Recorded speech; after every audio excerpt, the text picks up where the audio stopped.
Elijah had never seen his grandmother apart from that old clock. The clock stopped at 3 a.m. It was a finely carved ebony pendulum clock, but strangely, the hands were forever frozen at 3. Grandma Ruth never let anyone touch it, and every time he asked, she would just shake her head, her eyes distant as if gazing into a faraway place. One night, while staying at her house to take care of her during an illness, Elijah accidentally saw her sitting motionless in front of the clock, whispering something to it. A chill ran down his spine. For years, he had thought of the clock as nothing more than a keepsake, but something about it felt off. The next day, while Grandma was napping, Elijah quietly picked up the clock.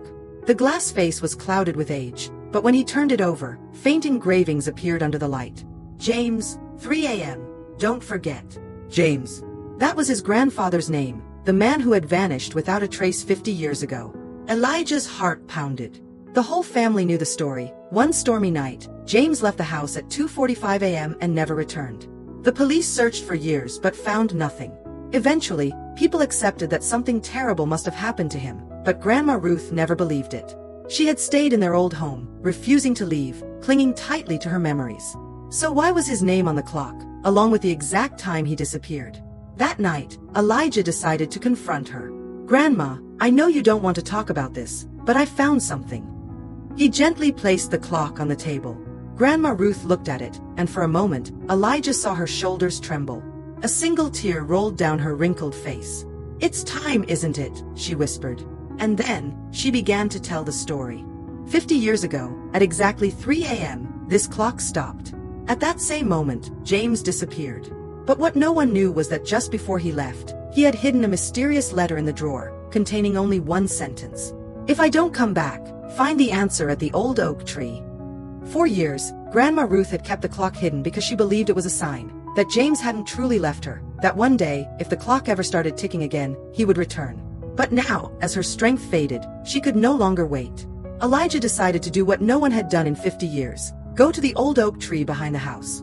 Under the faint beam of his flashlight, he knelt down and gently dug around the tree's roots. Then, his fingers brushed against something hard, a small tin box, rusted with time. His heart pounded as he pried it open. Inside was another letter. "My dearest Ruth, if you're reading this, it means I was never able to come back. But the truth cannot stay buried forever. Find the man with the owl mark on his wrist. He knows what happened to me. Trust no one. James." Elijah's breath caught. A warning. A conspiracy. He rushed back home and told Grandma everything. But just as he finished speaking, something strange happened. From the next room, a sound echoed. The clock began to tick. After 50 years of silence, it had started again. And the hands had just struck 3 a.m. Elijah and Grandma Ruth exchanged glances, their hearts racing. He could see the mix of shock and hope in her eyes. Part of her wanted to believe it was just a coincidence, but the other part knew this clock had never lied. "Maybe it's a sign," Elijah whispered. Grandma Ruth nodded silently, her wrinkled hands tightening in her lap.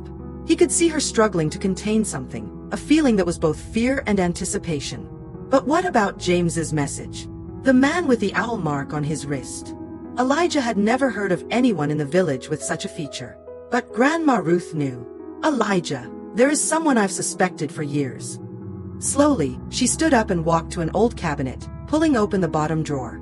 She rummaged through faded photographs, then carefully pulled out one that had yellowed with time. A group of men stood together, all wearing white shirts and dark trousers, the workers from the old lumber mill. James stood in the center, smiling, and beside him was a man with piercing eyes, his hands tucked into his pockets. "His name was William Hodge," Grandma Ruth said, her voice trembling. "A mysterious man. No one knew much about him. But I remember, every time James was around him, he would become unusually tense. And when James disappeared, Hodge suddenly left town as well." Elijah held the photo, his heart pounding. He squinted, looking closer, and then he saw it. On William Hodge's left wrist, just beneath the rolled-up sleeve of his shirt, was a small owl tattoo. This couldn't be a coincidence. Elijah searched online for any trace of William Hodge. But the man had seemingly vanished after leaving town. No address, no family, no records. But there was one lead. In a small town 80 miles away, a man named William Hodge Jr. was living, possibly Hodge's son. Elijah didn't hesitate. The next morning, he got in his car and drove there, determined to uncover the truth. The town was quiet, nestled among rolling hills, and William Hodge Jr.'s house was as old and forgotten as time itself. Elijah knocked on the door, his heart pounding with anticipation. A middle-aged man opened the door, his cold brown eyes sending a shiver down Elijah's spine. "Who are you looking for?" His voice was rough and raspy. "I'm the grandson of James Carter. I think your father knew him." The man's face stiffened at those words. A long silence followed. Then, without a word, he stepped aside, motioning for Elijah to enter. Inside, the house smelled of damp wood and cigarette smoke. William Hodge Jr. sat down, lighting a cigarette, his narrowed eyes scrutinizing Elijah. "You shouldn't have come here. I just want the truth." "The truth?" He let out a dry chuckle. "Are you sure you want to hear it?" Elijah nodded. The man exhaled a long stream of smoke before speaking slowly. "My father wasn't a good man, Elijah. He worked for an organization you wouldn't want to be involved with. And James Carter, he knew too much." "Knew what?" Elijah clenched his fists. William studied him for a moment, then stood up, walking over to an old wooden cabinet. He pulled out a small metal box, opened it, and took out a worn notebook, tossing it onto the table. "Read it yourself." Elijah opened the notebook. The yellowed pages were filled with hurried, scribbled handwriting. But as he read the first few lines, his heart nearly stopped. July 12, 3 a.m., James Carter found out about the warehouse shipment. July 13th, we can't let him expose this. Take care of it before it's too late. A cold chill ran through Elijah's veins. James Carter had been silenced. And the clock had stopped at the exact moment it happened. "So, your father killed him?" Elijah's voice nearly broke. William stared at him for a long moment, then shook his head. "No. My father didn't kill him. He only followed orders." Elijah swallowed hard. "Then who?" William flicked his cigarette into the ashtray, his gaze darkening. "You should ask your grandmother." Elijah drove home that night. He couldn't wait any longer.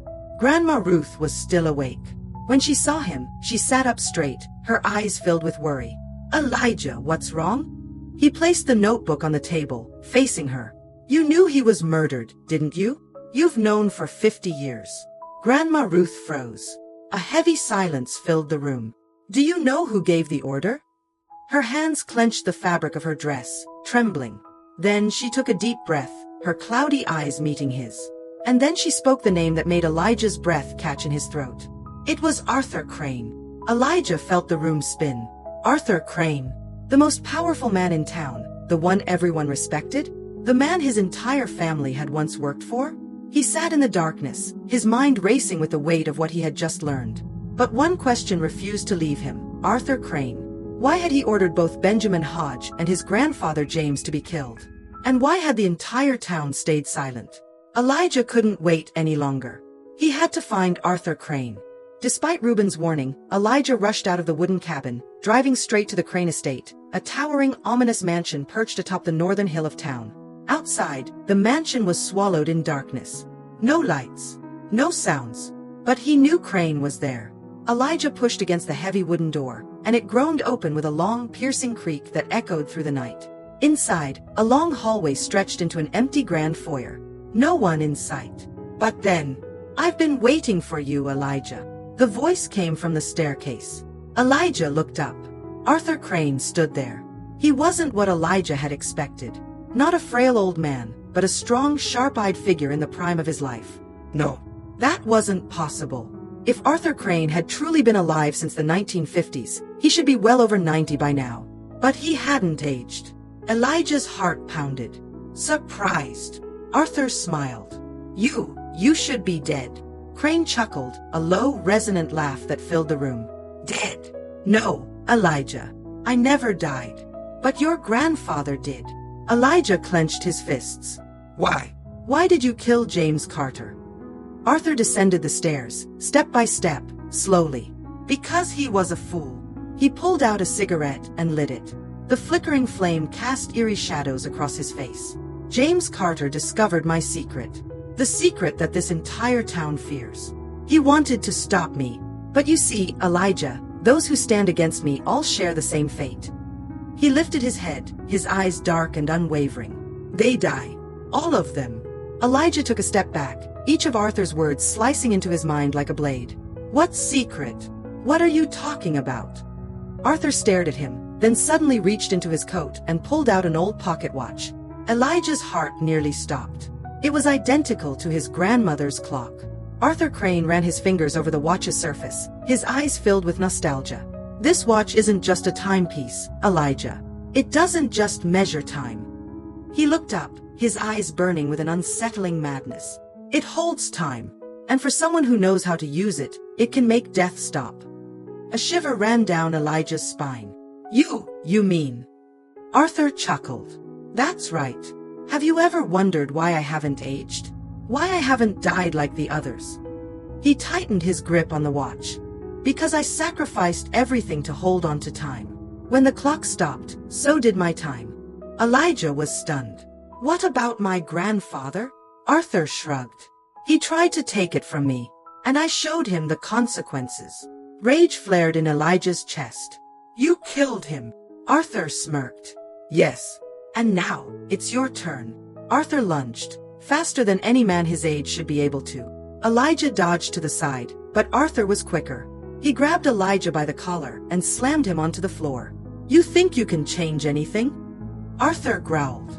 Elijah struggled, his fingers desperately reaching for the pocket watch in Arthur's coat. The moment his fingertips brushed against it, a chilling cold shot through his spine. And then, everything stopped. The room was swallowed in absolute silence.